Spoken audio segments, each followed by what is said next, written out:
Astaghfirullah.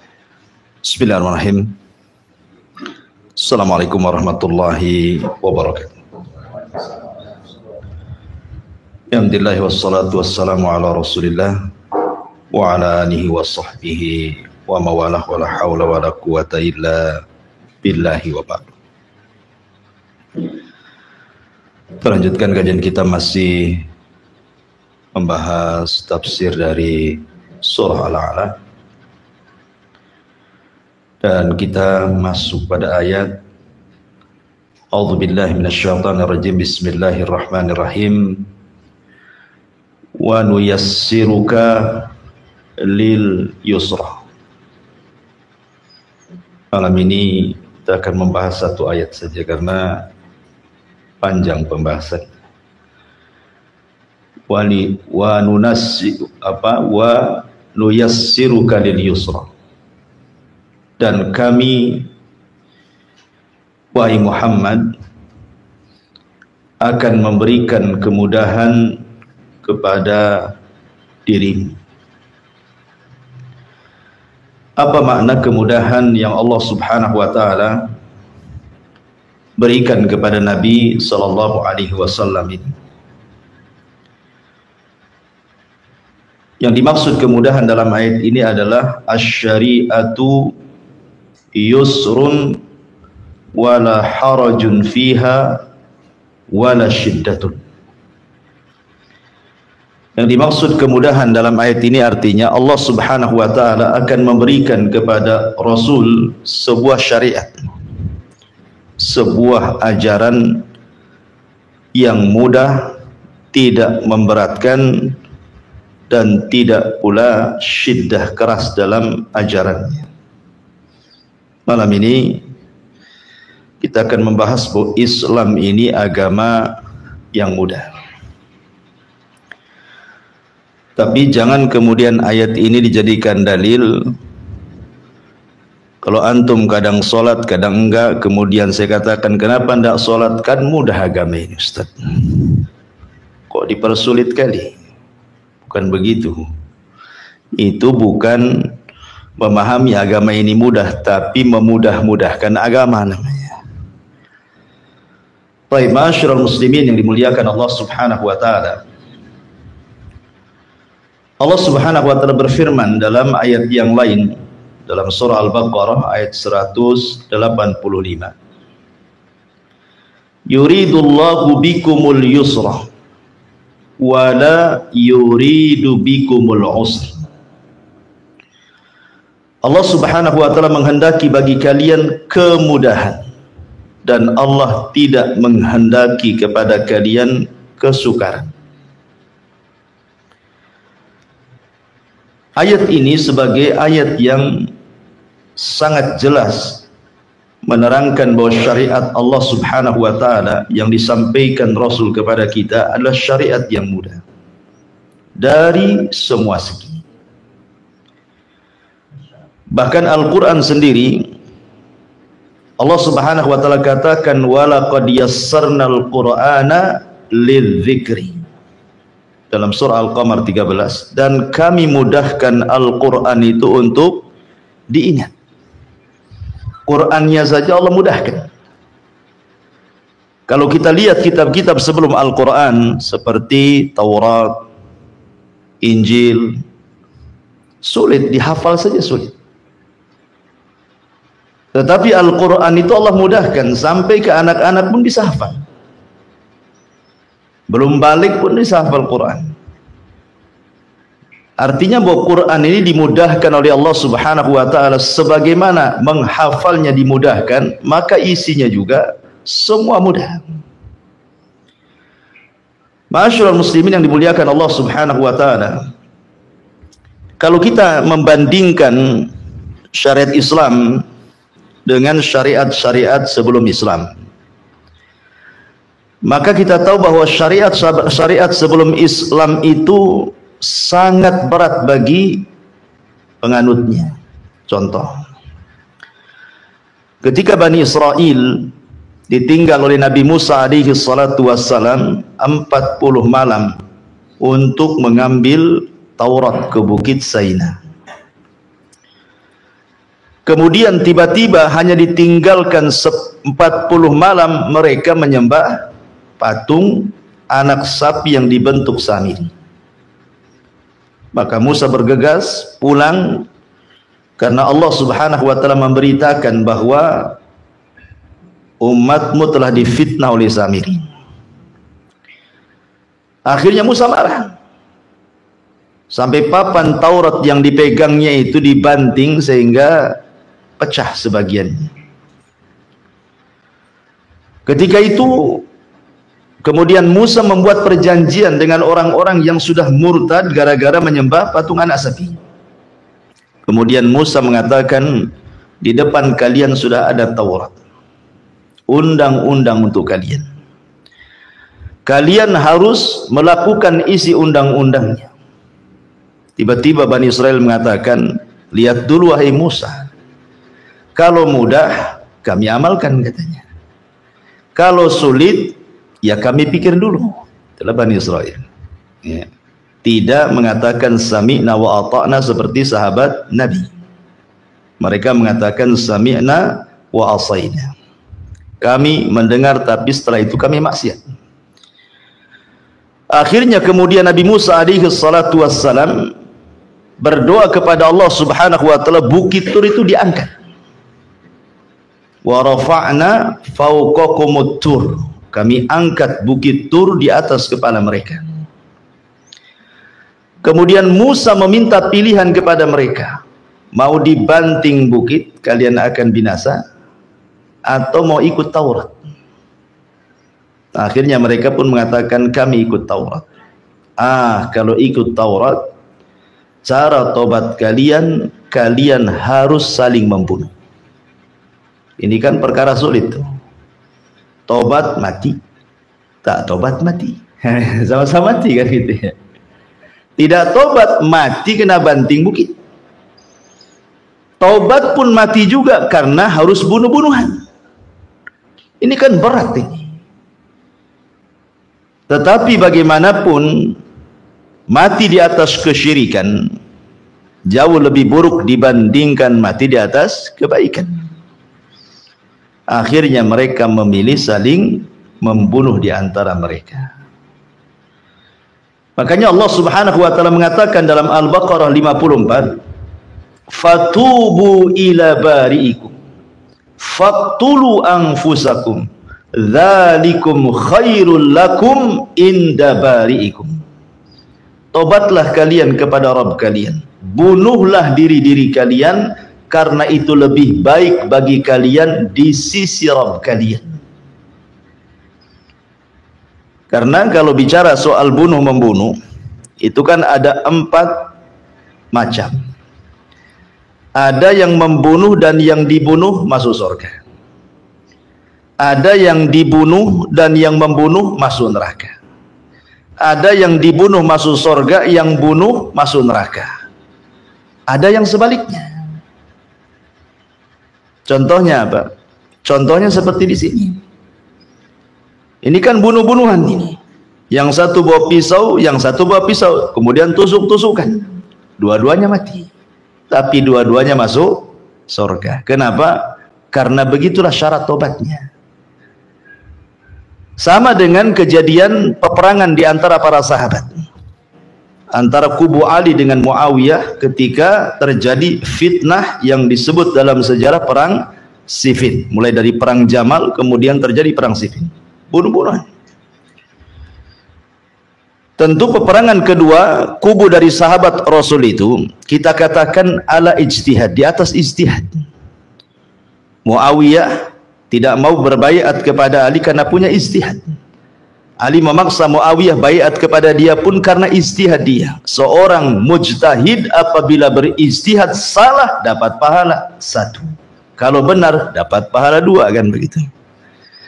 Sehingga terjadi peperangan Siffin, yang sini sahabat banyak yang mati, di kubu ini sahabat banyak yang mati, dua-duanya masuk surga. Ini namanya al-qatil wal maqtulu fil jannah. Yang membunuh dan yang dibunuh masuk surga. Yang kedua, al-qatil wal maqtulu finnar. Yang membunuh dan yang dibunuh dua-duanya masuk neraka. Ya. Seperti sabda Nabi sallallahu alaihi wasallam, al-qatilu wal maqtulu finnar. Kata Nabi sallallahu alaihi wasallam, orang yang membunuh dan yang dibunuh dua-duanya masuk neraka. Kata sahabat Rasul, kalau yang membunuh masuk neraka wajar. Lah yang dibunuh masuk neraka ini gimana ceritanya? Maka Rasul mengatakan, ya, karena sebenarnya dia itu harisan ala qatli. Kalau dia tidak dibunuh, dia memang semangat untuk membunuh. Apa saja dia yang dibunuh. Gitu. Jadi dua-duanya memang ingin saling bunuh, kan begitu. Berarti kata Nabi SAW, al-qatil wal maqtul finnar. Seperti ada preman rebutan parkir. Nah, itu kan. Dua-duanya ingin bunuh. Akhirnya bunuh-bunuhan. Dua-duanya di neraka lah. Ya. Kemudian yang ketiga, yang membunuh masuk surga, yang dibunuh pula masuk neraka. Seperti jihad. Seorang pasukan kaum muslimin melawan pasukan orang kafir. Akhirnya pasukan kaum muslimin membunuh orang kafir dalam peperangan. Maka yang dibunuh masuk neraka lah, karena mereka orang kafir. Yang membunuh masuk surga kalau dia meninggal. Ya, dalam peperangan mati syahid. Ya. Atau mungkin sebaliknya, yang dibunuh masuk surga, yang membunuh masuk neraka. Seperti antum di rumah masuk pencuri, antum mempertahankan, takutnya dia membunuh anak, membunuh istri, mengambil harta dan begitu seterusnya. Antum lawanlah tuh pencuri itu, bawa arit pula dia, bacok pula kepala antum, mati antum. Berarti yang dibunuh masuk surga karena dia syahid membela keluarga. Kalau seandainya kemudian malingnya mati juga gitu, masuk neraka dia, karena dia mati karena ingin mengambil hak orang. Ini faedah daripada ayat ini. Yang ingin saya sampaikan bahwa bagaimana beratnya syariat di zaman dulu. Tobat saja harus bunuh-bunuhan, gitu maksudnya. Apa syariat Islam demikian? Tidak. Inna dina indallah yusrun, kata Rasul. Agama ini Allah mudahkan. Kalau seseorang kemudian murtad, naudzubillah, keluar dari Islam, kemudian dia bertobat, diterima tobatnya. Jadi Islam itu sangat memudahkan sekali. Ini contoh yang kita lihat dari umat-umat sebelum kita, atau contoh dahulu, harta-harta rampasan perang di zaman dulu itu tidak boleh dimanfaatkan. Ya, dapat harta rampasan perang, habis perang ya dibuang begitu saja. Kan sayang, padahal itu ada dapat kuda, dapat unta, dapat macam-macam namanya harta rampasan perang kan. Tetapi Allah mudahkan kepada Nabi SAW. Apa kata Rasul? Wa uhillat liyal ghanaim, dihalalkan kepadaku dan umatku harta rampasan perang, bisa dimanfaatkan, Allah mudahkan. Atau kurbannya umat dulu itu susah ya kawan. Kalau mereka mau berkurban itu harus cari bukit, cari gunung. Jadi kambingnya dibawa ke atas gunung, kemudian diikat di gunung. Seperti kisahnya siapa? Habil dan Qabil, itu kurban di atas gunung tuh. Cara diketahui diterima korbannya bagaimana caranya? Nunggu halilintar. Kalau Allah Subhanahu wa taala menghendaki korbannya si fulan diterima, maka akan didatangkan halilintar, kemudian menyambar korbannya, kemudian terbakar hangus. Berarti korbannya diterima. Coba beratnya, ini sudah dua beratnya nih. Satu, naikkan hewan ke atas gunung. Dua pula diperlihatkan ikhlas enggaknya. Berarti kan ketahuan mana yang ikhlas, mana yang tidak kan? Oh, yang terbakar ikhlas dia, yang tak terbakar tak ikhlas. Seandainya ditampakkan antum korban tuh ke masjid, kemudian ditampakkan ikhlas tidaknya, apa nggak malu? Ini korbannya hasil korupsi. Nampak ini kan gitu. Kenapa Ustaz? Ngamuk. Bukan, hewan ngamuk bukan tanda itu beli dari korupsi, tidak ya, memang mungkin sifat hewannya seperti itu kan gitu. Intinya bahwa Inilah syariat-syariat dulu itu susah. Contoh najis. Umat dulu itu kalau seandainya pakaian mereka terkena najis tidak bisa dipakai selamanya, dibuang. Makanya sebanyak apapun celana dan baju mereka itu pasti akan sedikit. Tapi kita kan tidak, cukup dicuci saja kan. Dicuci 3 kali selesailah tuh najis itu. Masih bisa dipakai lagi. Jadi umat dulu wanita haid. Wanita haid, orang Yahudi najis. Dia harus pindah kamar selama dia masih haid. Tidak boleh makan satu meja. Tidak boleh tidur satu kamar. Bayangkan. Tetapi umat Islam boleh. Satu meja, satu kamar boleh. Tapi jangan digauli. Allah mudahkan semuanya. Dari sini ma'asyiral muslimin yang dimuliakan Allah subhanahu wa ta'ala, bahwa sebenarnya ada syariat-syariat umat dulu itu yang dimudahkan, ada juga yang memang berat. Seperti Nabi Musa ketika datang Bani Israel menceritakan tentang ada orang kaya dibunuh. Kemudian datang kepada Musa minta dibongkar siapa pembunuhnya. Musa kan memudahkan, potong sapi betina, selesai. Tidak menyebutkan apakah anak-anak sapinya itu, apakah sudah besar, apakah sudah beranak, apakah cacat, apakah sehat, apakah warnanya macam-macam, silahkan tinggal sembelih. Tapi mereka memberatkan diri. Tanya pula warnanya, tanya umurnya, sapinya ini sudah dipekerjakan atau tidak. Maka akhirnya Allah beratkan. Ketika mereka memberatkan, maka Allah beratkan sekalian. Makanya dalam Islam juga ada bahasa apa? Waman yushaddad din illa ghalabah. Siapa yang memberat-beratkan diri dalam agamanya, maka agama akan mengalahkannya.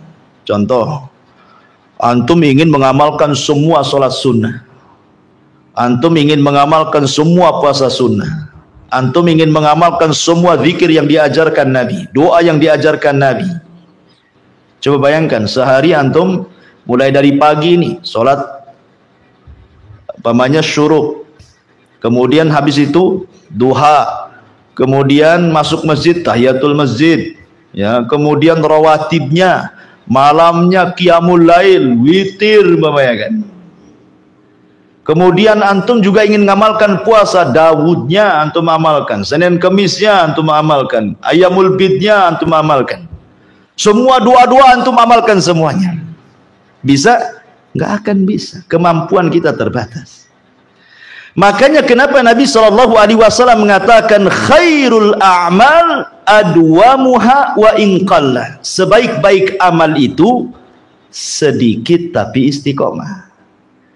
Karena yang sedikit itu kalau dilakukan terus-terusan jadi banyak. Tapi yang banyak kalau dilakukan tiba-tiba kemudian berhenti, tidak dapat apa-apa. Logikanya kan seperti itu. Antum 1 minggu semua ibadah dilakukan, minggu depan cuti, sakit semua badan. Selesailah antum beramal seminggu, cuti pula 2 bulan. Apa yang antum dapat? Kecapean. Karena namanya batas tenaga manusia itu dibatasi. Makanya Allah mengatakan, fattaqullaha mastata'tum, bertakwalah semampu kalian, la yukallifullahu nafsan illa wus'aha. Allah itu tidak membebani sesuatu kecuali yang kita mampu melakukannya. Begitulah Islam itu agama yang mudah, sangat mudah. Ya. Makanya wajar kalau seandainya Islam itu tersebar di mana-mana, coba diterima semua agama. Coba bayangkan dari mulai Nabi SAW di zaman itu yang masuk Islam cuman berapa orang. Tapi hari ini bisa seantero dunia, karena orang-orang yang mereka tadinya bukan Islam kemudian masuk ke dalam Islam, mereka memandang Islam itu lebih mudah, lebih simpel, lebih toleran, ya, tidak berlebihan dan tidak juga meremehkan. Makanya dari mana-mana orang banyak masuk Islam, dari ujung timur ke barat, selatan ke utara, menunjukkan apa? Agama ini mudah diterima semua orang. Ya, itulah agama ini mudah. Abdullah ibn Abbas radhiyallahu anhuma,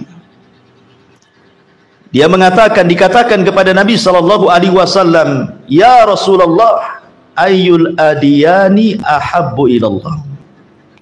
Rasul, agama yang paling dicintai Allah itu seperti apa bentuknya? Maka Rasul mengatakan al-hanafiyatus samha. Al-hanafiyah itu artinya agama tauhid. Islam agama tauhid. Kemudian Rasul mengatakan samha. Samha itu tidak memberatkan. Islam itu agama yang samha, tidak memberatkan, penuh dengan rahmat. Karena Allah Subhanahu wa taala memberikan agama kepada kita ini untuk membahagiakan, bukan untuk mencelakakan. Untuk memudahkan, bukan untuk menyulitkan. Begitulah Islam. Makanya Nabi SAW mengatakan di sini al-hanafiyatu sama. Lihat firman Allah Subhanahu wa taala di dalam Al-Qur'an. Allah mengatakan laqad ja'akum rasulun min anfusikum azizun alaihi ma anittum harisun alaikum bil mu'minina raufur rahim. Kata Allah Subhanahu wa taala, sungguh telah datang kepada kalian seorang rasul dari jenis kalian. Artinya nabi kita ini bukan malaikat, bukan jin, dari jenis kita manusia. Azizun alaihim ama anittum, sangat menderita apa yang kalian derita. Kemudian harisun alaikum, sangat berkeras untuk memberikan hidayah kepada kalian. Di ujung ayat Allah mengatakan bil mu'minina raufur rahim. Tapi dia Nabi SAW dengan orang-orang yang beriman rauf, senantiasa berbuat baik, rahim, dan senantiasa menyayangi umatnya. Saking sayangnya umatnya, Nabi SAW ketika Isra Mi'raj, berapa solat yang diperintahkan? 50 waktu. Coba kalau seandainya Nabi SAW tidak minta keringanan tuh, antum nggak bisa kerja lah di masjid aja tiap hari 50 waktu. Baru keluar azan lagi, baru keluar azan lagi. Apa nggak serak muazinnya itu 50 waktu tuh, ya kan? Tetapi Allah mudahkan kan? Karena Rasul meminta keringanan kepada Allah, akhirnya diringankanlah 45. Kata Nabi Musa, aku sudah coba kepada Bani Israel, badan mereka, fisik mereka lebih kuat, mereka juga tidak sanggup. Sebaiknya kau minta keringanan. Akhirnya minta keringanan lagi jadi 40. Kemudian Musa mengatakan masih kurang, umatmu tidak akan sanggup, jadi 35, 30, 25, 20, 15, 10, 5. Kata Nabi Musa, umatmu tidak akan sanggup. Padahal sudah 5 tuh. Minta lagi keringanan. Tapi apa jawaban Rasul? Fastahyaitu Rabbi, nggak bisa, aku malu menghadap Rabbku.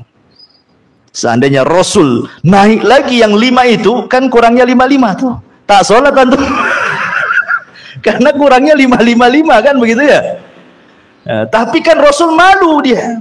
Makanya dari sini, dari 50 waktu menjadi 5 ini bentuk rahmatnya Rasul, bahwa ajaran yang dibawanya itu penuh dengan kemudahan, tidak mau mempersulit umatnya, ya. Makanya dalam sebuah hadis yang dikeluarkan dari Imam Al-Bukhari dari Ummul Mukminin Aisyah radhiyallahu anha, ma khuyyira Rasulullah sallallahu alaihi wasallam baina amrayni qad illa akhadha aisarahuma. Tidaklah Rasul dipilihkan dua perkara untuk dilakukan, maka Rasul pasti memilih yang mudah baginya. Dia tidak akan memilih yang sulit. Selama ada yang mudah, ngapain cari yang sulit? Begitulah watak Nabi SAW. Rasul penuh rahmat dengan umatnya, kemudian berusaha untuk memuliakan umatnya dengan mempermudah agama yang dibawanya, sehingga orang-orang itu senang mengamalkannya. Makanya disebutkan dalam sebuah hadis dari Adirah ibn Urwah radhiyallahu an, dia mengatakan kunna nantadhiru an-nabiy sallallahu alaihi wasallam fa kharaja yaqtu ra'sahu min wudu'in aw ghaslin fa shalla falamma qada as-salah ja'ala an-nas yas'alunahu ya Rasulullah a'alaina harajun fi kadza. Faqala an-nabiy sallallahu alaihi wasallam ayyuhan nas la inna ad-dina indallahi yusrun Inna dina indallahi yusrun. Inna dina indallahi yusrun. 3 kali Rasul mengatakan. Dia mengatakan kami duduk bersama Nabi sallallahu alaihi wasallam. Kemudian Rasul pergi, kemudian kami tunggu lagi beliau menunggu waktu sholat. Tiba-tiba beliau datang, rambutnya penuh dengan air, boleh jadi dia wudu ataupun dia mandi. Kemudian setelah Nabi SAW sholat, semua sahabat mendekati Nabi. Kemudian bertanya soal perkara apakah kami juga harus melakukan ini dan itu. Kata Nabi SAW, tidak. Kalian beda dengan diriku. Agama ini mudah, agama ini mudah, agama ini mudah. Makanya ada perkara-perkara bagi Nabi SAW dilakukan, tetapi Rasul tidak mau umatnya ikut melakukan. Contoh apa? Puasa wisol. Puasa wisol itu dari sahur ke sahur. Ya, jadi bukannya sahur, sahurnya sahur. Jadi itu namanya wisol, dari sahur ke sahur. Jadi adalah sahabat yang mau niru-niru Nabi puasa wisol, akhirnya sampai pingsan kelaparan, nahan lapar. Maka Nabi SAW, jangan ikuti aku, kata Rasul, karena Allah memberi makan dan minum kepadaku. Lah kalian siapa yang kasih makan? Allah yang berikan kekenyangan kepadaku. Makanya puasa wisol khusus bagi Nabi, karena Nabi SAW tidak mau memberatkan. Sampai-sampai ketika sholat tarawih pertama, ya kan, hari pertama semua sahabat kumpul di masjid. Hari pertama tuh senang, hari kedua membeludak, hari ketiga nggak muat Masjid Nabawi, hari keempat tak datang pula Nabi. Ditunggu hari kelima tak datang, hari keenam tak datang. Akhirnya sahabat sholat sendiri. Ketika Nabi SAW tidak datang, sahabat bertanya, kenapa? Maka Nabi SAW, kalau aku lakukan seperti ini, sholat tarawih berjamaah sampai 1 bulan, nanti turun wahyu mewajibkan, kalian tidak akan sanggup. Lihat, makanya sholat tarawih tidak wajib. Sempat Rasul melakukan sebulan, turun wahyu wajib, habis lagi. Wajib sholat tarawih 5 waktu saja, kadang malas kan itu, apalagi sholat malam diwajibkan. Gimana ceritanya? Makanya Rasul sayang dengan umatnya. Agama ini mudah bagi umatnya, ya. Ma'asyiral muslimin yang dimuliakan Allah Subhanahu wa taala. Contoh yang lainnya, Mu'adz radhiyallahu an salat bersama Nabi sallallahu alaihi wasallam, salat Isya. Kemudian pulang ke kaumnya. Kaumnya belum salat Isya. Akhirnya kemudian kaumnya mengatakan, ya Mu'adz, jadilah imam bagi kami. Akhirnya Mu'adz pun menjadi imam bagi kaumnya, padahal sudah sholat dia. Artinya yang pertama wajib, yang kedua sedekah, sunnah hukumnya. Karena nggak mungkin sholat Isya 2 kali kan gitu. Berarti yang pertama wajib, yang kedua sunnah. Ya. Mu'adz pula kemudian memanjangkan bacaannya, Al-Baqarah dihabiskan. Adalah satu orang yang tak tahan, keluar dia menyelesaikan sholat sendirian, kemudian pergi. Selesai sholat, maka kemudian dikatakan kepada Mu'adz, si fulan keluar dari sholat. Apa kata Mu'adz? Munafik dia, katanya. Langsung diponis munafik. Akhirnya kemudian dilaporkan kepada Nabi SAW. Yang dimarahi siapa? Mu'adz yang dimarahi. Kata Mu'adz, kata Nabi SAW, ya Mu'adz, afattanu anta ya Mu'adz, kau membuat fitnah ya? Ya. Kemudian iqra bikada, iqra bikada. Apakah engkau akan membuat fitnah bagi manusia? Bacalah surat ini dan itu. Dalam riwayat, bacalah sabbihisma rabbikal a'la wal laili idza yaghsha, atau surat wadduha. Ngapain Al-Baqarah pula antum? Gitu coba. Jangan mentang-mentang baru pulang liburan di pesantren, kemudian di perumahannya ada musola, ada masjid, suruh jadi imam, hantam pula Al-Baqarah. Masalah ikhwan. Makanya dalam riwayat yang lain ada juga kasusnya seperti Mu'adz. Datang ke telinga Rasul, naik mimbar Nabi, marah-marah dan mengatakan, ayyuhan nas, inna minkum munaffirin, inna minkum munaffirin. Hei manusia, ada di antara kalian yang membuat orang lari, ada di antara kalian yang membuat orang lari. Jangan. Ya, sampai-sampai kata Rasulullah, basyiru wala tunaffiru, yassiru wala tu'assiru. Kasih yang senang-senang, jangan kalian sulit. Ya. Kemudian jangan permudah, jangan pula kalian persulit, kata Rasul. Kasih yang senang, jangan kau buat lari. Ya. Kemudian kata Rasulullah, jangan pula kalian membuat lari manusia. Dari sini ma'asyiral muslimin yang dimuliakan Allah Azza wa Jalla, bagaimana Rasul ingin menjelaskan bahwa Islam ini agama mudah, itu intinya. Mudah, dalam hal apapun Islam ini mudah. Ya. Saya akan sebutkan beberapa riwayat menunjukkan bahwa agama ini mudah. Ma'asyiral muslimin yang dimuliakan Allah Subhanahu wa taala. Sampai-sampai sebelum saya katakan beberapa riwayat ini, dikatakan oleh Ali bin Abi Thalib radhiyallahu anhu, walaupun ada sebagian ulama mengatakan sanadnya lemah. Ali mengatakan, ala ukhbirukum bil faqih, maukah aku habarkan kepada kalian siapa orang cerdas itu? Antum harus paham siapa orang cerdas ini.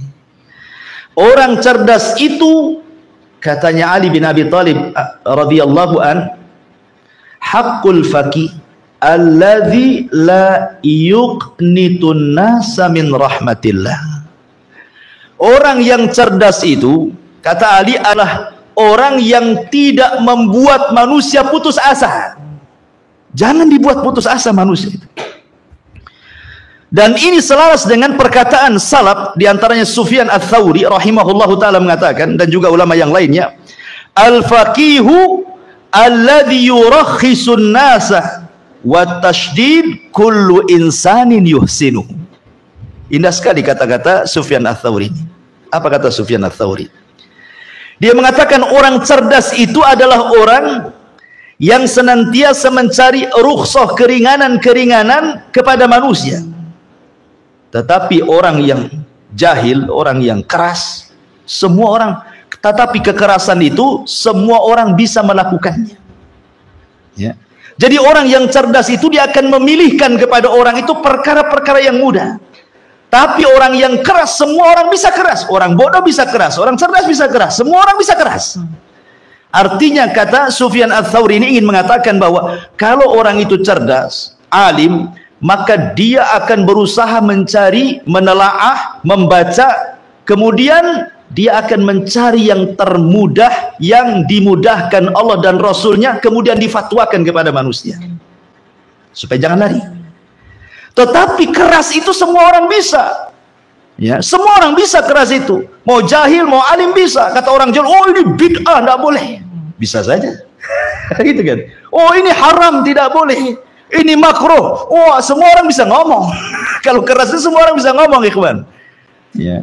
Tapi orang cerdas, dia tidak asal bicara, dia tidak mungkin bicara, dia akan memilih kata, memilih fatwa, memilih istimbat dalil untuk memudahkan manusia. Dan kita lihat dalam fakta kenyataan di lapangan kan, ya. Kalau orang baru ngaji, ikhwan, wow, naudzubillah kerasnya. Kerasnya itu lebih-lebih dari ustadznya itu. Baru tahu satu hukum bid'ah, semua dibid'ahkan. Ya. Contoh mamanya masalah kunut subuh saja. Oh, kunut subuh bid'ah, semua orang dibid'ah-bid'ahkan. Nah ini nggak benar nih, bid'ah, ini semua bid'ah. Akhirnya apa? Dia tidak mau sholat di masjid. Kenapa? Ngapain sholat subuh pakai kunut? Akhirnya nggak ke masjid, sholat di rumah sendiri. Kan gimana ceritanya? Masalah kunut ini masalah khilafiyah. Karena hadisnya Imam Syafi'i mensahihkan, makanya dalam mazhab Syafi'i dibolehkan kan itu ya. Bagi mazhab Ahmad mungkin dilemahkan, makanya dibid'ahkan kan itu. Ini masalah tashih dan tad'if hadis. Ini soal hadis ini sahih dan ada yang melemahkan hadis, itu saja sebenarnya. Ini perkaranya mudah sebenarnya. Bagi antum yang mensahihkan silahkan kunut kan itu. Bagi yang kunut mengatakan kepada yang tidak kunut, bagi anda mendoibkan kunut, terserah anda tidak kunut. Tapi jangan pula sholat di rumah. Yang lebih parah lagi tak sholat. Alasannya apa? Pakai kunut, ngapain saya sholat di sana? Wah itulah orang keras deh, kawan. Akhirnya begitu. Ya, kalau keras dan istiqomah, ya bagus. Ini keras enggak. Ya, jadi ma'asyiral muslimin, betul kata Sufyan Ats-Tsauri, orang cerdas itu dia akan memilihkan perkara mudah untuk manusia dan tidak membuat manusia itu lari dari rahmat Allah. Kata Ali radhiyallahu anhu, tapi keras itu semua orang bisa mengucapkannya. Ya. Ma'asyiral muslimin yang dimuliakan Allah Subhanahu wa taala, Aisyah radhiyallahu anha bercerita, suatu ketika Nabi sallallahu alaihi wasallam datang pada giliran Aisyah radhiyallahu anha. Ketika itu ada tamu di rumah Aisyah, itu seorang wanita ahli ibadah, wanita ini. Kemudian setelah itu wanita ini pergi. Kemudian Aisyah bercerita, ya Rasulullah, aku kagum dengan wanita itu. Kenapa? Dia siangnya sawaman, ahli puasa, dan malamnya qawaman, ahli sholat malam, dan dia tidak pernah meninggalkan zikir, baca Quran, semua ibadah dilakukan. Lihat apa kata Nabi. Apakah Nabi kemudian mendukung, senang begitu kan? Kata Nabi sallallahu alaihi wasallam, "Mah, ada apa ini? Alaikum bima tutiqun, fa wallahi la yamallu Allahu hatta tamallu." Ini kaidah ini. Rasul mengatakan, harusnya kalian beribadah sesuai dengan kemampuan kalian, jangan dipaksakan. Karena kalian itu ada saatnya bosan, sementara Allah tidak akan pernah bosan. Kalian tuh ada saatnya bosan. Ngaji saja kan ada futurnya, kan ada saatnya bosan kan? Ah, malas nengok Abu Meron, dia saja kan. Bosan, ya kan? Sekali-kali nggak apa-apa lah. Jadi kadang-kadang kan bosan. Kita yang bosan beribadah, Allah nggak bosan menerima ibadah. Makanya saya katakan dari awal tadi bahwa sebaik-baik amalan itu sedikit tapi istiqomah. Kalau sedikit itu bisa istiqomah, ikhwan. Karena Allah itu tidak akan bosan dengan kita, kita yang bosan beribadah. Sebab kalau kita kemudian memaksakan diri ibadah dengan setumpuk ibadah, lama-lama kecapean, bosan sendiri. Nah, sementara Allah tak bosan. Maka Nabi SAW ingin katakan, ya ayyuhan nas, dalam riwayat yang lain, khudhu minal a'mali ma tutikun. Wahai manusia, ambillah pekerjaan sesuai dengan kemampuan kalian. Ya. Baik, ma'asyiral muslimin yang dimuliakan Allah Azza wa Jalla. Termasuk bahwa Islam ini agama mudah. Arti mudah itu artinya juga janganlah terlampau ghulu, berlebihan, ekstrim dalam melakukan sebuah ibadah. Karena Rasul tidak suka juga. 3 orang datang ke rumah istri Nabi, ke rumah Aisyah, Ummul Mukminin, ke rumah Ummu Salamah, pokoknya sebagian istri Nabi didatangi. 3 orang ini bertanya soal ibadahnya Nabi SAW di rumahnya. Jadi mereka bertanya kepada Aisyah, ya Aisyah, Nabi itu kalau di rumah buat apa? Sholat malamnya berapa rakaat, berapa jam, apa saja yang dilakukan, baca Qurannya berapa juz, ditanyain semua ibadahnya Nabi. Ya. Karena kan mereka kan tidak lihat ibadahnya Nabi di rumah kan. Kalau di masjid mereka lihat. Tapi kalau di rumah kan nggak tahu sahabat kan. Mereka harus tanya ke istri-istrinya macam mana Rasul di rumah, berapa rakaat, berapa jam ibadahnya, dan begitu seterusnya. Ya istrinya Nabi yang menceritakan, ya Nabi kalau di rumah ya begini-begini ibadahnya. Tiba-tiba faka'annahum taqalu, mereka menganggap ibadah Nabi itu sedikit. Tapi mereka memberikan uzur, ya wajar saja. Nabi itu ibadahnya tidak banyak, wong dia sudah diampuni dosanya yang telah, yang sedang, yang akan datang. Loh kami, masa ibadahnya sedikit sementara tidak ada jaminan ampunan? Bersumpahlah satu orang dan mengatakan, saya akan sholat malam terus, harus lebih dari Nabi. Mulai dari Isya sampai subuh tidak akan tidur, sholat terus. Yang satu bersumpah mengatakan, saya akan puasa tiap hari dan tidak akan berbuka. Yang satu mengatakan bersumpah, saya tidak akan kawin, saya akan habiskan umurku untuk ibadah kepada Allah. Saya bayangkan, bagus nggak tuh niatnya? Kan bagus niatnya kan? Ikhlas niatnya karena ingin melebihi Nabi. Kalau bisa Nabi saja seperti itu, saya ingin lebih. Kenapa? Wajarlah Nabi itu seperti itu ibadahnya, dosanya sudah diampuni semuanya. Lah kami kan tidak. Berarti yang tidak diampuni dosanya harus melebihi amalan yang diampuni dosanya. Itulah pikiran para sahabat.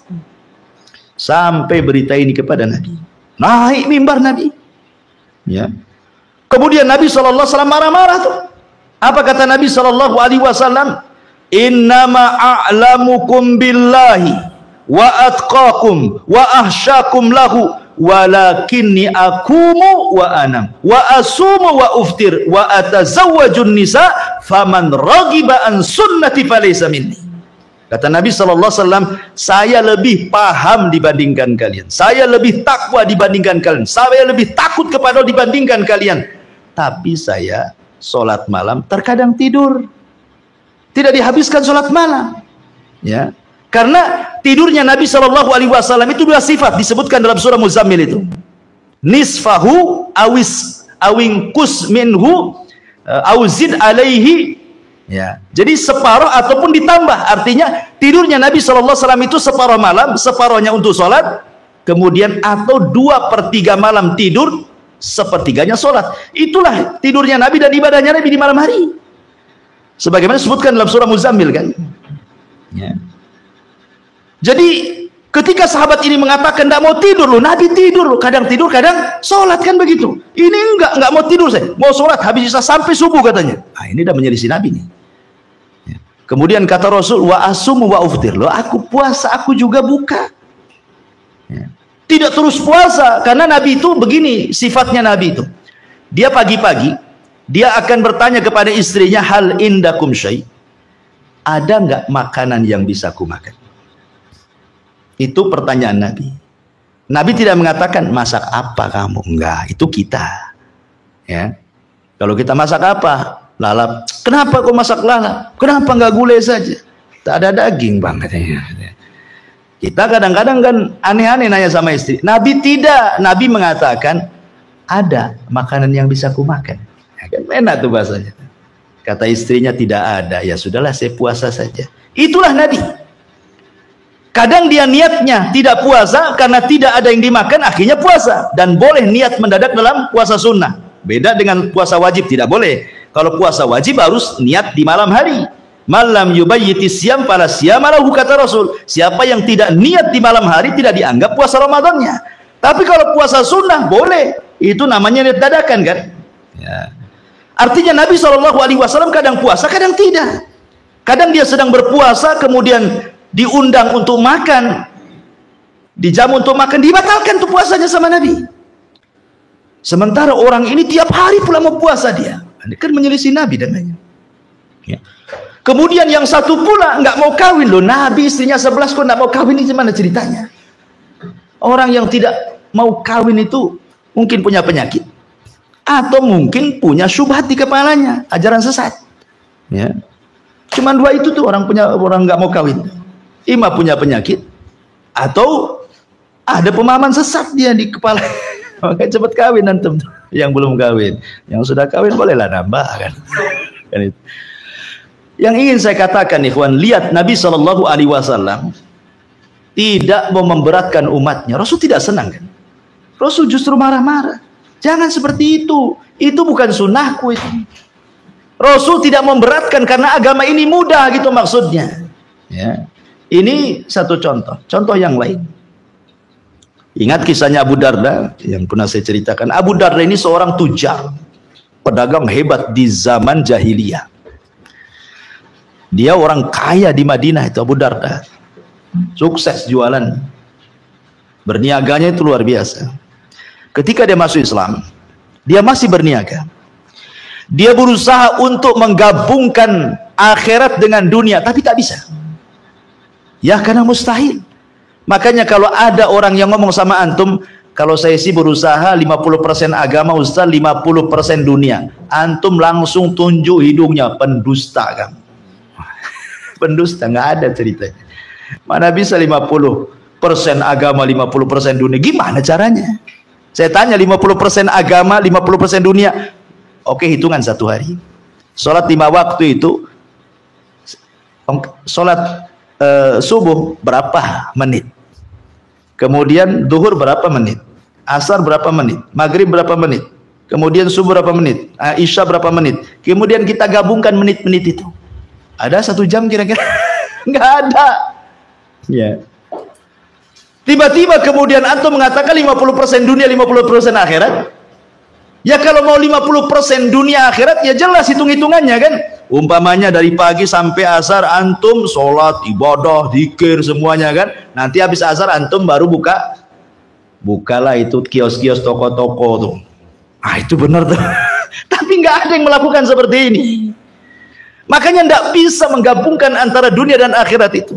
Kalau antum mementingkan dunia, kalah akhirat. Kalau antum mementingkan akhirat, kalah dunia. Begitu yang benar cara berpikirnya. Karena mustahil, ya, pasti akan ada yang jomplang satu-satunya tuh. Entah 70% ke akhirat, akhirnya 30% ke dunianya, atau sebaliknya, kan gitu ya. Nggak bisa antum hitung-hitungan itu 50% dunia. Dusta antum ngomong begitu. Gimana cara menghitungnya? Apalagi kalau umpamanya tobatnya baru usia 40 tahun tobatnya. Lah ya dari 20 tahun ke 40 tahun maksiat dibilang saya berusaha menyeimbangkan dunia akhirat. Lah yang 20 tahun antum kemana, kan gitu ya? Nggak akan bisa. Ya. Jadi saya katakan Abu Darda itu berusaha seperti itu. Nggak bisa dia. Itu sahabat Nabi loh. Mau menyeimbangkan dunia akhirat, nggak bisa Abu Darda itu. Akhirnya kemudian Abu Darda pun ingin mengakhiri dunia bisnisnya. Dia ingin menikmati apa yang sudah dia tabung saja. Dia fokuskan ibadah saja, tidak mau lagi bekerja. Dia hanya mengandalkan kekayaan hasil dulu dia bekerja. Malam, sholat malam. Dari Isya sampai subuh. Ya. Kemudian paginya puasa sunnah. Kemudian ikut jihad, baca Quran. Pokoknya pagi, siang, sore, malam ibadah saja Abu Darda itu. Ketika itu istrinya berjumpa dengan Salman Al-Farisi. Istrinya ini kumal, nggak pernah dandan. Ya. Jadi Salman ini kan, Salman itu kan dipersaudarakan dengan Abu Darda oleh Nabi. Ngomonglah sama Salman sama istrinya, janganlah seperti itu, berdandanlah, kau kan punya suami. Masa kayak gini? Karena dulu belum ada datang ayat hijab, jadi masih nampak gitu ya kan. Jadi pakaiannya kusut, pokoknya kayak biar nggak pernah mandi, nggak pernah apalah kan itu. Jadi istri memberikan alasan kepada Salman, ya Salman, ya inna Abu Darda laisa lihaja. Buat apa saya harus cantik-cantik, glowing? Buat apa? Abu Darda lo ndak mau sama aku lagi. Dia sibuk ibadah. Tuh orang dulu kalau istri tidak diperhatikan karena sibuk ibadah. Orang sekarang kalau istri diperhatikan, ada tuh yang kedua. Bahaya itu. Bahaya itu, pasti dicurigai itu. Apa kok nggak diperhatiin? Ya. Jadi akhirnya kemudian Salman ini, wah ini nggak beres dengan Abu Darda. Bilang sama saudaraku Abu Darda, besok saya akan bertandang ke rumahnya. Disampaikanlah pesan Salman. Oh, Abu Darda senang karena Salman saudara dia yang sudah dipersaudarakan Nabi. Ingat konsekuensi kalau sudah dipersaudarakan Nabi, harus saling menghargai, menghormati, menolong. Dan makanya Abu Darda ketika Salman mau datang itu senang, sumringah luar biasa. Disediakan tempat yang enak, kasur yang empuk, kasih makanan yang lezat. Pokoknya betul-betul dimuliakan saudaranya. Datanglah Salman. Malam-malam kata Abu Darda, nih ya Salman, tidur. Ini sudah saya sediakan semuanya. Oh nggak bisa, kamu juga harus tidur. Kata Abu Darda, nggak bisa, saya mau sholat katanya. Oh kata Salman, kalau begitu saya nggak akan tidur sampai pagi katanya. Akhirnya apa? Tidur pula Abu Darda. Pas sepertiga malam bangun berdua kemudian sholat. Ya. Besok paginya Abu Darda sudah menyediakan makanan lezat tuh. Kata Abu Darda, kul ya Salman, makan wahai Salman. Loh kamu? Enggak, saya lagi puasa. Oh kalau gitu saya tak mau makan juga. Akhirnya bingunglah Abu Darda, terpaksa pula dia batalkan puasanya. Ya. Setelah jalan 3 hari di rumah Abu Darda, Salman mulai berbicara. Ketika sudah tenang, ada waktu yang pas, dia ngomong empat mata kepada Abu Darda, ya Abu Darda. Apa kata Salman? Ini nasihat yang bagus kepada Abu Darda. Ya Abu Darda, inna alaika haqqun wa inna li ahlika haqqun wa inna lillahi alaika haqqun. Abu Darda, kamu punya hak, keluargamu punya hak, Tuhanmu juga punya hak.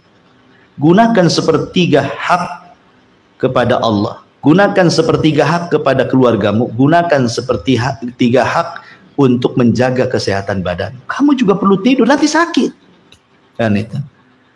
Tapi Abu Darda tidak mau itu. Dia tetap mau ibadah sampai kabar ini kepada Rasul. Apa kata Rasul? Shadaqah Salman. Salman telah benar. Akhirnya ketika kemudian Abu Darda mendengar bahwa Nabi SAW membenarkan Salman Al-Farisi radhiyallahu an, maka akhirnya Abu Darda pun merubah persis seperti yang dinasihatkan Salman dan hidupnya lebih bahagia lagi. Ya. Begitulah kemudian Nabi SAW ketika mendengar Salman ngomong begitu langsung dibenarkan. Kenapa? Karena Islam itu bukan seperti itu, memberat-beratkan.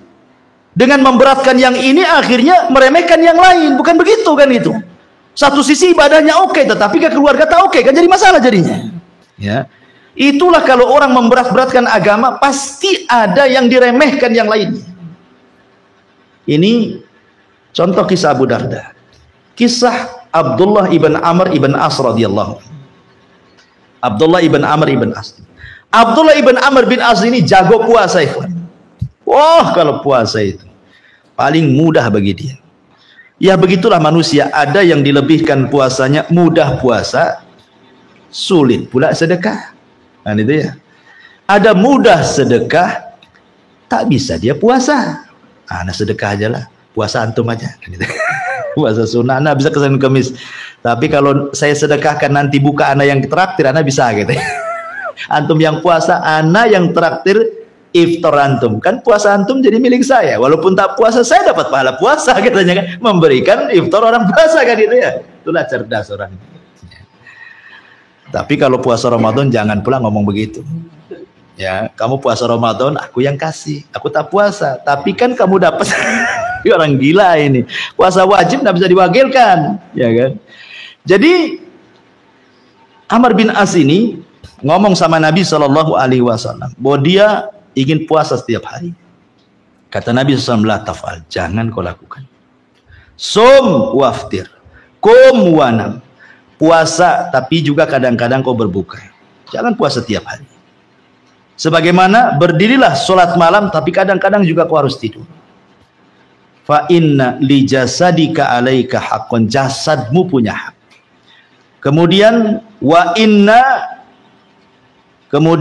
inna li rabbika alaika haq, sesungguhnya kepada Rabbmu juga ada hak. Wa inna li ahlika alaika haq, dan kepada keluargamu, istrimu, anakmu juga punya hak. Kemudian katanya Amr ibn As, tapi saya mampu Rasul, saya mampu. Saya akan berusaha memberi hak kepada mereka, tapi saya ingin puasa lebih daripada apa yang kau katakan. Kata Nabi SAW, karena melihat kekuatan Amr ibn As ini mampu berpuasa, mampu nahan lapar gitu ya. Maka kata Nabi SAW, kalau harus engkau seperti itu, fasum siyama nabiyillahi Daud. Cukup kau berpuasa seperti puasa Nabi Daud. Satu hari puasa, satu hari tidak. Satu hari puasa, satu hari tidak. Itu sudah terbaik puasa itu. Tidak perlu setiap hari. Ya.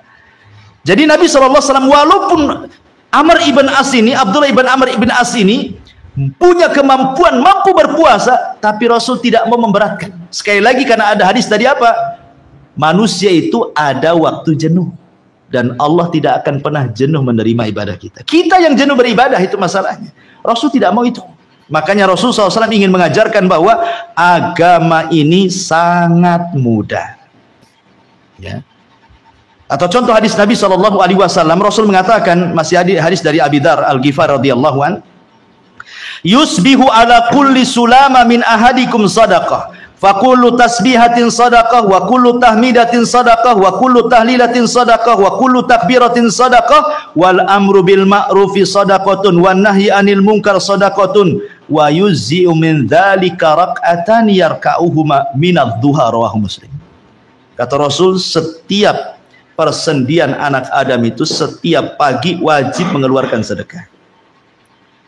Setiap tasbih sedekah, setiap tahmid sedekah, setiap tahlil ucapan la ilaha illallah sedekah, setiap takbir ucapan Allahu Akbar sedekah, mengajak orang kepada kebaikan sedekah, mencegah manusia dari kemungkaran sedekah. Tapi antum tidak perlu melakukannya, kata Rasul.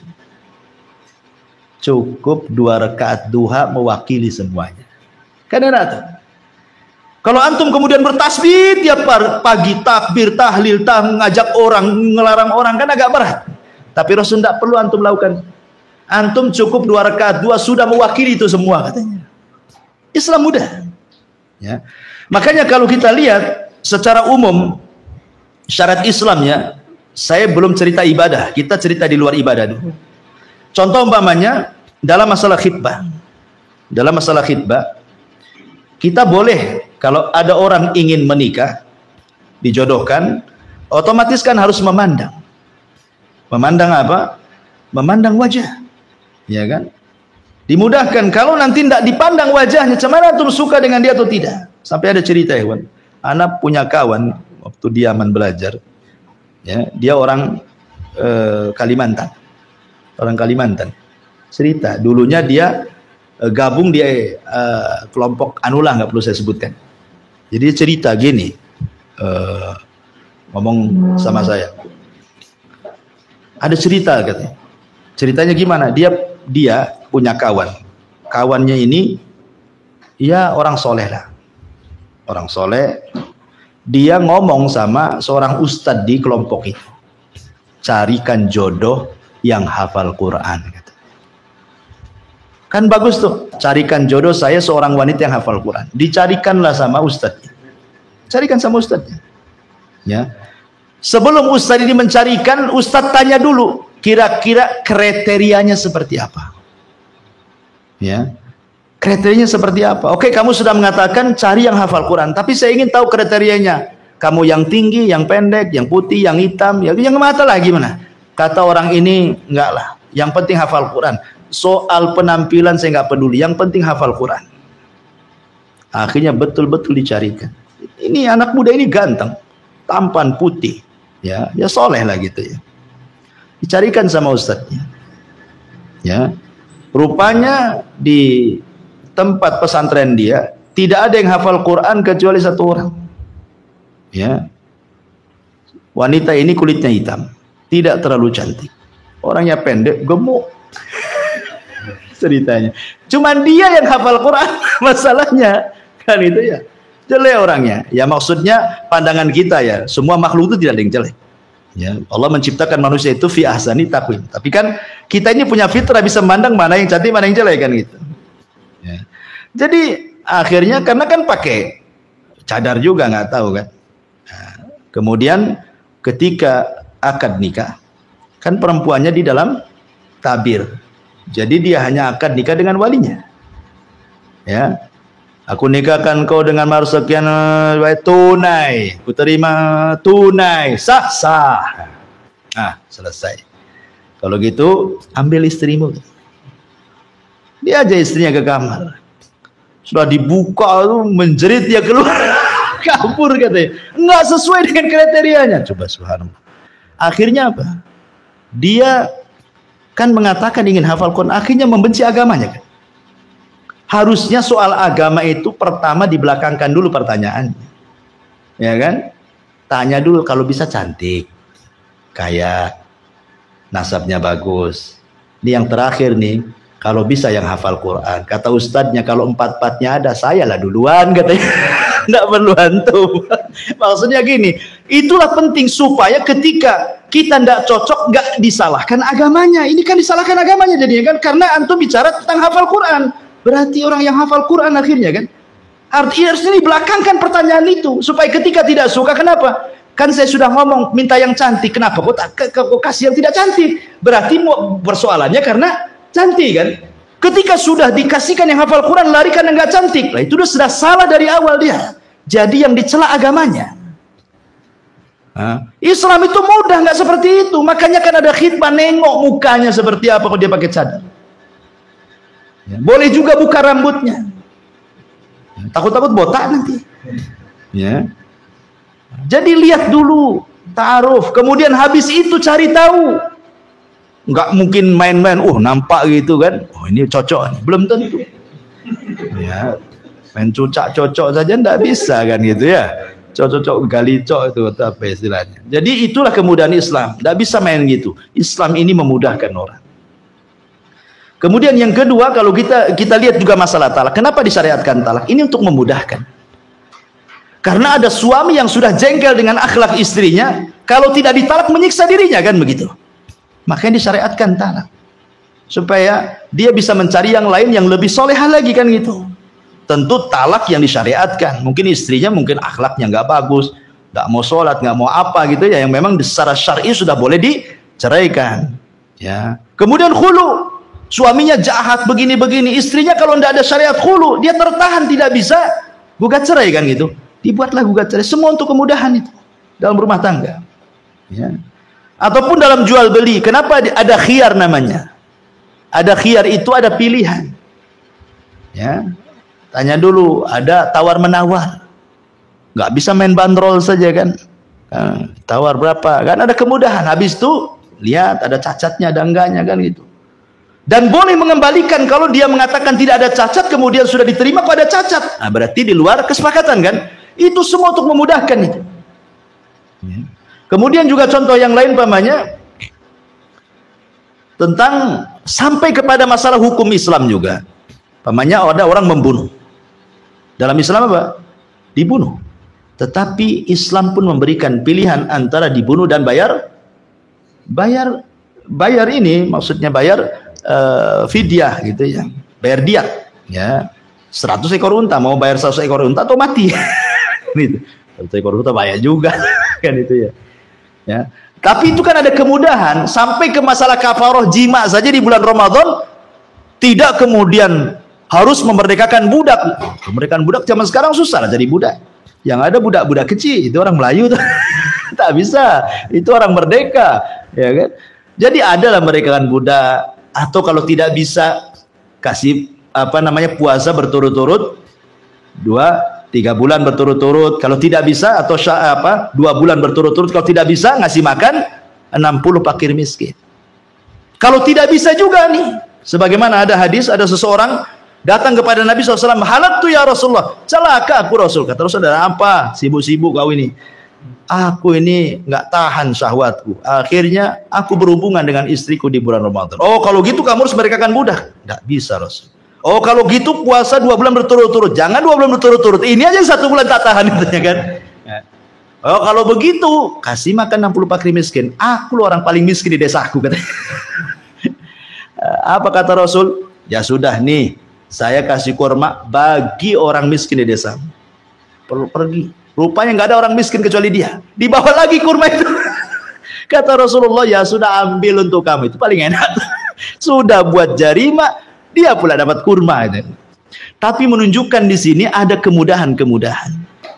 Ya, ketika Rasul sedang bermajlis seperti ini, ada seorang wanita mengatakan, ya Rasulullah, ya, tolong jadikan aku istrimu. Rasul tidak mau. Dan hanya Rasul yang boleh menerima hibahnya seorang wanita tanpa menikah. Ya, ingat, kalau kita harus menikah. Tapi kalau ada wanita menghibahkan diri, hanya Rasul, itu khususan Nabi. Ya, selain Nabi tidak boleh. Jadi ada wanita menghibahkan diri, jadikan aku istrimu, jadikan aku istrimu, sampai 3 kali. Rasul tak mau. Karena tak mau tidak ada balasan dari Rasul. Berdirilah seorang Ansor, ya Rasul, kalau engkau tidak berkehendak dengan wanita itu, nikahkan dia denganku. Kata Rasul, baik. Kalau begitu, apa yang bisa kau jadikan mahar? Cari harta yang bisa bermanfaat di rumahmu. Pulang dia ke rumah, dicari-cari, rupanya tak ada pula lah barang-barang yang bisa dibawa tuh. Kemudian dia datang kepada Rasul, tidak ada wahai Rasul kecuali sarung yang kupakai. Kalau sarung ini kukasihkan, dia telanjang aku katanya. Ya. Kata Nabi, pulang lagi, walau khatama min hadid, cari walaupun cincin dari besi. Cari dia, cincin besi pun tak punya. Padahal kalau ada kawat tinggal dilingkarkan aja kan. Kan bisa itu kan. Tak punya juga itu. Pusing dia mau kawin tak bermodal. Datang lagi pada Rasul, ya Rasul, cincin besi pun aku tak punya. Oh kata Rasul, kam tahfadul Quran, berapa kau hafal Quran?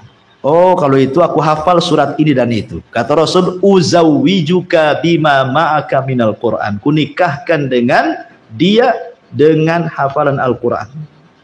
Dimudahkan sama Nabi. Ini namanya nikah bonek, ya, bondo nekat. Nekat aja tidak punya ini kan, nikah kan. Tapi Rasul ingin mengatakan Islam ini mudah, itu intinya. Ya, jangan dipersulit.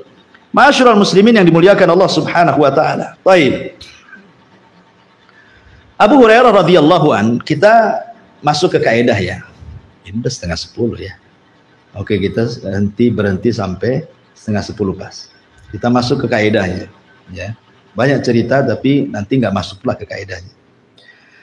Bicara tentang kemudahan Islam, sebab rukhsah kemudahan dalam Islam itu dalam bab ibadah ada 7. Kemudahan dalam Islam dalam bab ibadah itu ada 7. Yang pertama safar. Yang kedua al-marad, sakit. Yang ketiga al-ikrah, karena dipaksa. Yang keempat an-nisyan, karena lupa. Yang kelima al-jahlu, karena ketidaktahuan, jahil. Yang keenam al-usru wa umum balwa, adanya kesulitan karena terlalu sering, ya, kesulitannya itu tidak bisa dihindari. Kemudian yang terakhir an-naqsu, karena adanya sebuah kekurangan. Saya contohkan satu-satu. Safar, kita lihat safar, orang sholat boleh qashar, itu kan kemudahan. Orang safar boleh jama', itu kan kemudahan karena safar. Safar orang puasa boleh membatalkan kalau tidak sanggup, itu kemudahan safar, dan ini kemudahan Islam, ya. Kemudian dia tidak menghadiri Jumat, tidak wajib orang musafir hadir sholat Jumat, tidak wajib bagi musafir ikut jamaah, tidak wajib bagi musafir ikut sholat id, ya.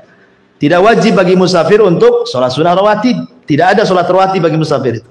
Kalau antum lagi safar tidak ada sholat rawatib, ya, kecuali sholat rawatib 1 saja yang disyariatkan, 2 rakaat fajar.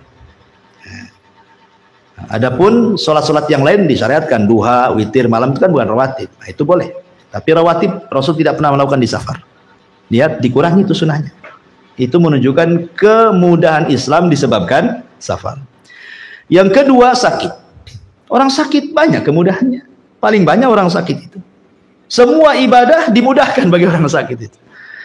Ya, tidak bisa berdiri, duduk. Tak bisa duduk, baring ke lambung kanan. Tak bisa baring ke lambung kanan, ke lambung kiri tak bisa, terlentang. Ya, terlentang bisa digerakkan pakai gerakan isyarat tangan, tak bisa pakai kedipan mata, tak bisa juga karena tidak gerak, tapi akalnya masih ada, dibayangkan. Kan itu. Allah mudahkan semuanya. Ada alternatif orang sakit. Ya, puasa pun tidak wajib bagi orang sakit, tetapi diqadha kalau sembuh kan itu ya. Tidak wajib Jumat, tidak wajib jamaah, tidak wajib sholat id. Pokoknya banyak orang sakit tuh intinya. Kemudian yang ketiga al-ikrah, karena dipaksa. Oh, dipaksa seperti kasusnya Ammar ibn Yasir. Jadi paksa mengucapkan kalimat-kalimat kufur karena mau dibunuh sama Abu Jahal. Paksa lah memuji Lata, membenci, mencaci maki Nabi. Mencaci maki Nabi kufur, ikhwan. Tapi Ammar terpaksa mengucapkan kalimat ini. Kata Nabi SAW, ya Ammar, kalau mereka menuntut mencaci maki aku, tambah cacian itu supaya kau selamat. Karena dipaksa kan. Makanya Imam Malik berfatwa talak yang dipaksa tidak sah. Kalau antum ceraikan istri, dipaksa oleh orang, kalau enggak aku tembak kamu. Terpaksalah dia mengatakan ku ceraikan istri. Jatuh talak tidak, karena dalam kondisi di atas ancaman. Ya kan? Pertanyaannya bagaimana kalau yang maksa orang tuanya? Antum nih laki-laki, kata orang tuanya, ceraikan istrimu. Karena ada kasus.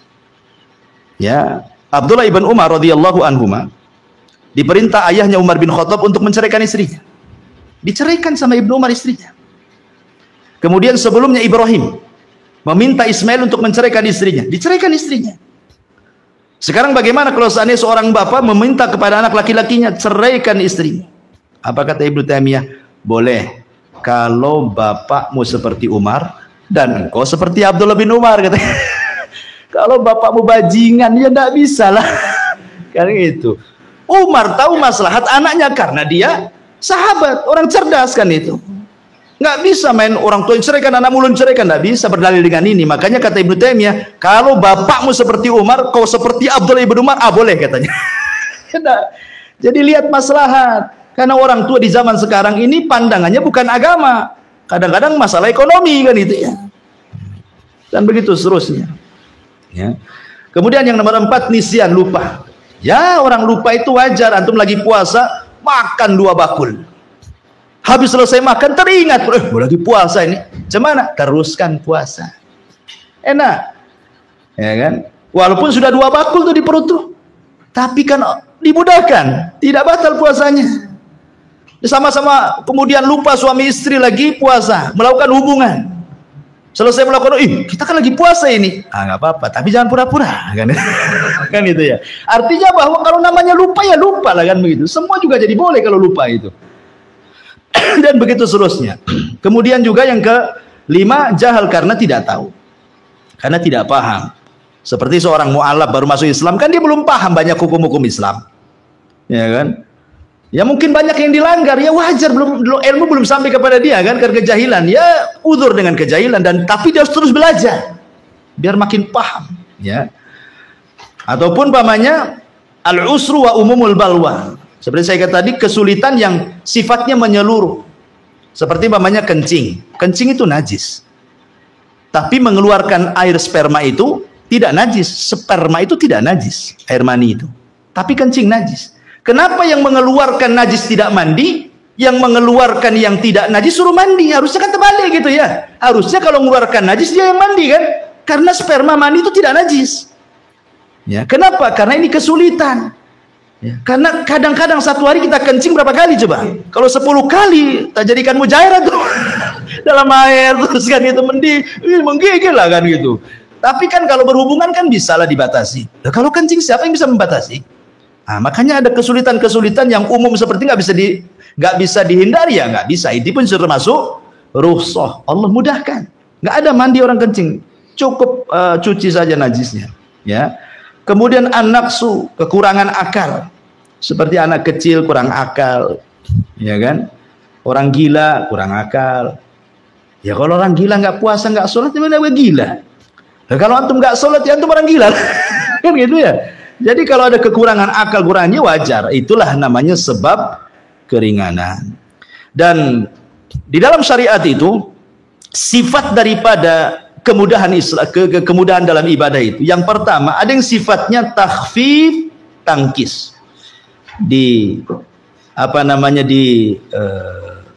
Takhfif, diringankan, tangkis dan dikurangi. Seperti umpamanya qasar, itu kan dikurangi dari 4 jadi 2, ya kan? Itu namanya disebut tangkis gitu.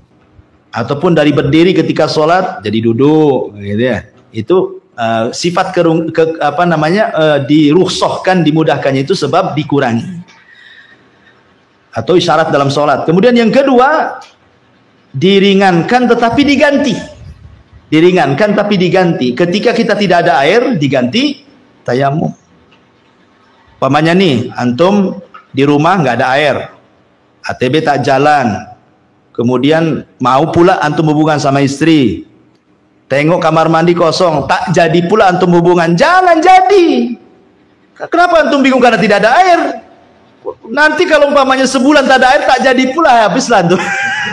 Karena jadi batu nanti. Artinya tetap hubungan, besoknya tayamum. Loh, apa sulitnya? Jangan antum persulit Islam itu. Nggak ada air, tayamum. Tayamumnya seperti apa Ustaz? Apakah kemudian depan ada pasir antum guling-guling? Enggak. Ya tayamum biasa, tok ya, ke muka. Ya, selesai, niatkan junub, selesai. Kenapa antum sibuk-sibuk kan gitu ya? Itulah kemudahannya, kadang diganti. Ya. Kemudian yang ketiga, ya, isqat, kadang-kadang digugurkan sama sekali. Seperti antum tidak sanggup haji. Tak mungkin antum jalan kaki, makanya saya heran kadang ada orang naik sepeda. Ya, ingin haji naik sepeda coba. Islam loh nggak ngajarkan seperti itu. Memang niatnya baik kan, tapi itu kan memaksakan diri kan. Naik sepeda keliling-keliling ke negara sampai ke sana, akhirnya dapat pula viral di sana. Entah bener naik sepedanya, jangan naik kapal pula sepedanya. Tapi kita husnudon bener lah. Tapi Islam nggak ngajarkan seperti itu. Kamu Islam itu mudah agamanya, nggak sanggup ya nggak usah pergi. Nggak mungkin jalan kaki tuh naik sepeda kan. Nanti ketabrak, nanti kelaparan, nanti habis bannya bocor, macam banyak lah itu kendalanya di jalan tuh. Islam itu tidak seberat itu, akhi. Ya. Kemudian yang keempat, kadang-kadang takdim. Ya, artinya takdim itu didahulukan seperti jamak. Duhur ke asar gitu ya, maghrib ke isya, atau mungkin takhir dibalik. Itu kan kemudahan itu ya dalam Islam. Ya, ataupun takhir, takdim dan takhir ya. Kemudian yang nomor 5, idtirar, kan disebabkan darurah. Tak ada makan. Kalau tak makan mati, di depan pula daging babi. Boleh makan, boleh, karena ad-daruratu tubihul mahdhurat. Sesuatu yang sifatnya darurat itu menghalalkan yang diharamkan, tapi ada batasnya. Apa batasnya? Ad-daruratu tuqaddar biqadariha. Darurat itu berlaku sekedar mengenyangkan, bukan ingin kenyang. Sekedar mencukupkan, mengganjal perut saja, bukan mengenyangkan. Apa ya? Kalau dengan umpamanya 1 iris daging babi itu sudah cukup, dengan 1 iris itu kita akan bertahan hidup. Jangan pula 1 babi antum habiskan. Nggak begitu darurat itu. Sebagaimana umpamanya antum safar, ya, lapar, tak bawa bekal, ada pula mangga orang, cari-cari pemiliknya tak ada, teriak-teriak aja lah, pemilik mangga, aku ambil ya mangganya. Nggak ada yang nyaut, ya sudahlah, ambil. Kalau dengan 1 buah sudah cukup, jangan pula kemudian antum bawa oleh-oleh. Itu mangga orang, itu tidak boleh seperti itu. Jadi tetap saja masalah darurat itu sekedarnya, ya. Ada aturannya, bukan berarti mumpung darurat aji mumpung, tidak gitu ya. Kemudian juga yang nomor 6, ada juga yang sifatnya taghyir, yaitu dirubah bentuknya. Yang tadinya sholat berdiri jadi duduk, yang tadinya duduk jadi berbaring, itu dirubah bentuknya. Lah itu semua adalah rukhsah ya. Dan semua dalam rukun Islam ini, sholatnya, puasanya, zakatnya, hajinya, semua ada keringanan dalam Islam ini. Ya, sholat tadi sudah saya jelaskan, boleh berdiri, kalau tidak sanggup duduk, kalau tidak sanggup berbaring kan gitu. Atau ada qasar, ada jamak, dan begitu seterusnya. Itu kan keringanan dalam sholat. Kemudian dalam puasa juga sama. Yang sakit, yang musafir tidak puasa. Kalau lupa makan boleh teruskan puasanya. Ya, termasuk menyelisihi puasanya ahli kitab. Kalau ahli kitab itu bukanya nunggu tengah malam, kita setelah terbenam matahari buka, itu kan keringanan. Ahli kitab tak pakai sahur, makanya lapar puasanya, kita ada sahur. Ini keringanan semuanya itu. Ya. Atau contohnya umpamanya haji juga sama. Nggak perlu kayak tadi naik sepeda ke sana, nggak perlu. Ya. Banyak di haji itu banyak keringanan sekali. Ya. Termasuk juga dalam masalah zakat. Ya, mengeluarkan zakat juga ada keringanan. Artinya bahwa rukun Islam ini semua ada keringanannya, dan semua dari bab akidahnya, bab ibadahnya, bab muamalahnya, Islam ini agama mudah. Intinya seperti itu. Wallahu a'lam. Sudah 9:30 pas. Subhanakallahumma bihamdika asyhadu an la ilaha illa anta astaghfiruka wa atubu ilaik. Allahu ta'ala alam. Assalamualaikum warahmatullahi wabarakatuh.